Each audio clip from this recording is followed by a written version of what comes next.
BJP কর্মীকে খুন করেছে শেখ শাহজাহান। ভালো ছেলে। 2019 সালে এই শাহজাহানের বিরুদ্ধে এফআইআর দায়ের হয়, আর সিআইডি তদন্ত করতে গিয়ে এফআইআরে থাকা মূল অভিযুক্তের নাম শেখ শাহজাহানের নাম চার্জশিট থেকে বাদ দিয়ে দেয়।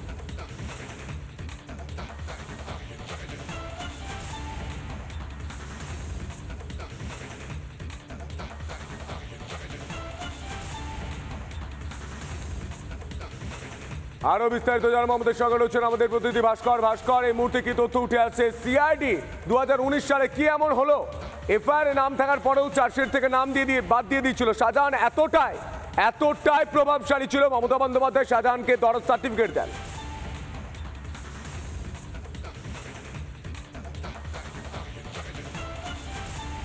দেখো, নিঃসন্দেহে শেখ শাহজাহান ঠিক কতখানি প্রভাবশালী সেটা বুঝতে গেলে মমতা বন্দ্যোপাধ্যায়ের বিধানসভার ভেতর থেকে করা মন্তব্যটাই যথেষ্ট। এবং এই মুহূর্তে আমি যে জায়গাটা দাঁড়িয়ে রয়েছি, 2019 সালে এখানেই রক্ত ঝরেছিল। কাদের রক্ত ঝরেছিল? রক্ত ঝরেছিল তিনজনের, যারা এই শেখ শাহজাহান এবং তার দলবলের অন্যায় অত্যাচারের বিরুদ্ধে রুখে দাঁড়ানো শুরু করেছিলেন। মানুষকে তাদের নিজেদের যে সাহস, সেই সাহসটা জোগানো শুরু করেছিলেন অত্যাচারের বিরুদ্ধে। এই যে জায়গাটা আমি দাঁড়িয়ে রয়েছি, এটা প্রদীপ মণ্ডলদের বাড়ি।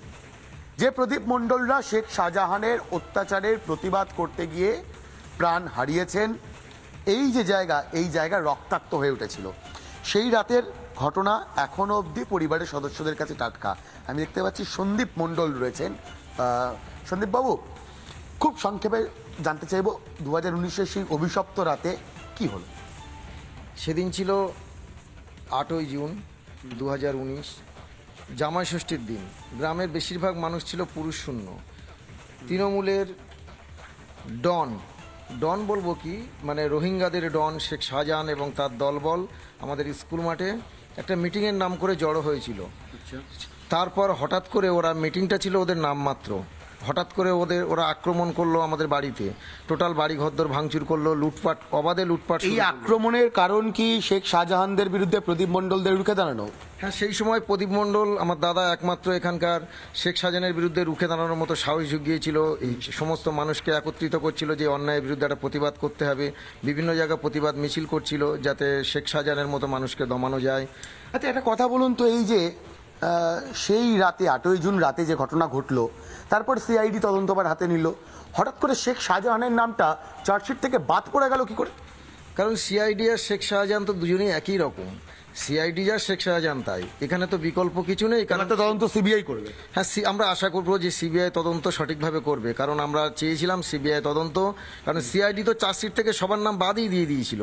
শাহজাহান শেখ থেকে শুরু করে আর যাদের নাম ছিল সবাইয়ের নাম বাদ দিয়ে দিয়েছিল, মাত্র 1জন 2জনের নাম রেখেছিল। কিন্তু আমরা চাই যে তদন্তটা সঠিকভাবে হয়ে, যারা মানে এই খুনের সঙ্গে যারা দোষী, প্রকৃত দোষী, তাদের বিরুদ্ধে অন্তত সিবিআই তদন্ত করে সঠিক বিচার আমরা পাবো, এই আশা এবার আমরা রাখতে পারি। গোটা বাংলার মানুষ দেখছে, গোটা বাংলার মানুষকে আরো একবার মনে করানোর জন্য এই জায়গাটাতে কি হয়েছিল, এই যে একদম সামনে যে জায়গাটা দাঁড়িয়ে রয়েছে, এইখানে তখন রক্তে ভেসে গিয়েছিল। এখানে আমার দাদা এবং আরো ভাইদের সব লাশ এখানে ছিল, রক্তে ভেসে গিয়েছিল এবং প্রচুর পরিমাণে বন্দুকের কার্তুজ এখান থেকে উদ্ধার হয়েছিল। পুলিশ আসেনি?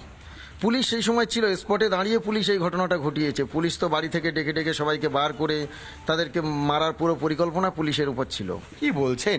পুলিশের কাজ তো বাঁচানো। পুলিশ তো ওদিন মারার জন্যই এসেছিল, ওদের সঙ্গে পুরোপুরি পরিকল্পনা। আর পুলিশ, শাহজাহান শেখ সব তো একসাথে বসে মিটিং করতো তখন। এখন পুলিশ হয়তো অনেকটা সক্রিয় হয়েছে কিনা বলতে পারবো না, কিন্তু সেই সময়ের ঘটনা পুলিশ নিজেরা দাঁড়িয়ে থেকে এই ঘটনাটা ঘটিয়েছে। পুলিশ যদি মনে করতো তাহলে এত বড় ঘটনা ওদিন ঘটতো না। পুলিশ চাইলে কখনোই ঘটতো না, কারণ বারবার পুলিশের কাছে জানানো হয়েছিল, পুলিশ এখানে ফোর্স দাঁড়িয়েছিল, তারপরে ওই ঘটনাটা তারা ঘটালো।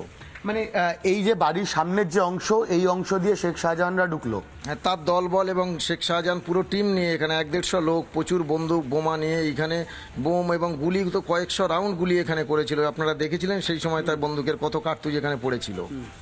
আর এই পিছন দিকে যে রাস্তাটা যাচ্ছে বাড়ির পিছনের দিকে অংশে, সেই অংশটাতে কি রয়েছে? ওই অংশে আমার আরো 2টো ভাইয়ের বাড়ি ছিল, সুকান্ত মণ্ডল ও দেবদাস মণ্ডলের বাড়ি। তাদের প্রত্যেকের বাড়ি থেকে পুলিশ বার করে রাস্তায় ফেলে নৃশংসভাবে কুপিয়ে হত্যা করেছিল। আজও পর্যন্ত দেবদাসকে যখন বাইকের পিছনে করে ওরা টেনে নিয়ে গেল পুরো সিনেমার কায়দায়, আজও পর্যন্ত তার লাশটা আমরা ফিরে পেলাম না বা দেখতে পেলাম না সে আদৌ বেঁচে আছে না মারা গেছে। আমরা চাই অন্তত তার একটা সুরাহা অন্তত সিবিআই করবে, এটা আমরা আশা করব। 8ই জুন 2019 থেকে আজকের দিন অনেকটা সময় পেরিয়ে গিয়েছে। মাঝখানে পুলিশ বা সিআইডি তদন্ত কি হয়েছে আপনারা যেমনটা বলছেন গোটা বাংলার মানুষ দেখছে।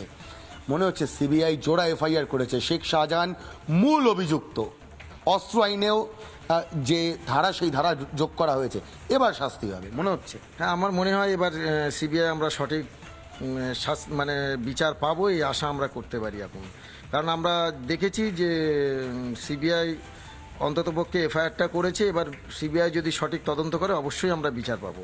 একদমই সন্তু, দেখো জোড়া এফআইআর দায়ের হয়েছে এবং রিপাবলিক বাংলার মাধ্যমে গোটা বাংলার মানুষকে আরও একবার একটু মনে করিয়ে দেই। এই যে অংশে আমি এই মুহূর্তে হেঁটে যাচ্ছি, আমার ভিডিও লিস্ট মেয়েরাজকে বলবো, মেয়েরাজ এই সামনের অংশটা দেখাও। এই যে অংশ দিয়ে কিন্তু এই মুহূর্তে আমি যদি তোমাকে দেখানোর চেষ্টা করি, শেখ শাহজাহানের দলবল এই যে রাস্তা, এই রাস্তা দিয়ে ভেতরে ঢোকে, ব্যাপক ভাঙচুর চালানো হয়, যেটা অভিযোগ কয়েকশো রাউন্ড গুলি করা হয়, গুলি চালানো হয় নৃশংসভাবে। যারা অত্যাচারের বিরুদ্ধে রুখে দাঁড়িয়েছিলেন সেই সমস্ত বিজেপি কর্মীদেরকে একেবারে শেষ করে দেওয়ার জন্য। এই যে অংশ, এই গোটা অংশ রক্তে ভাসছিল। পরবর্তী ক্ষেত্রে এই পিছনের যে অংশ দিয়ে মূলত যেখানে মাছের ভেড়ি রয়েছে সেদিকে যাওয়া যায়, সেই দিকে শেখ শাহজাহান এবং তার দলবলরা পালিয়ে যায়। অন্তত যেমনটা অভিযোগ, সে সময় পুলিশও এই গোটা ঘটনার সাক্ষী ছিল, পুলিশ গোটা ঘটনায় উপস্থিত ছিল। পুলিশের বিরুদ্ধে এটাও অভিযোগ রয়েছে পুলিশ গোটা ঘটনায় এই নৃশংস হত্যাকাণ্ডে মদতও জুগিয়েছিল।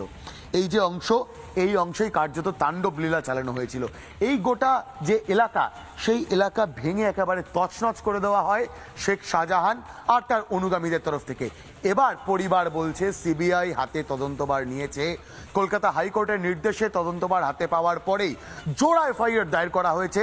মূল অভিযুক্ত শেখ শাহজাহান, যে একটা সময় এই এলাকার শাসক দলের নেতা হয়ে সাধারণ মানুষের কাছে ত্রাস হয়ে দাঁড়িয়েছিল, কার্যত দৈত্য হয়ে দাঁড়িয়েছিল, সেই শেখ শাহজাহানের বিচার একদমই সেই বাংলার মানুষ যে নারীদের উপর অত্যাচার করেছে, বাংলার মায়েদের উপর অত্যাচার করেছে, গোটা সন্দেশখালীতে অত্যাচার করেছে, খুন করেছে, গুলি চালিয়েছে, টাকা লুট করেছে, সেই শেখ শাহজাহানের বিরুদ্ধে জোড়া এফআইআর করলো সিবিআই।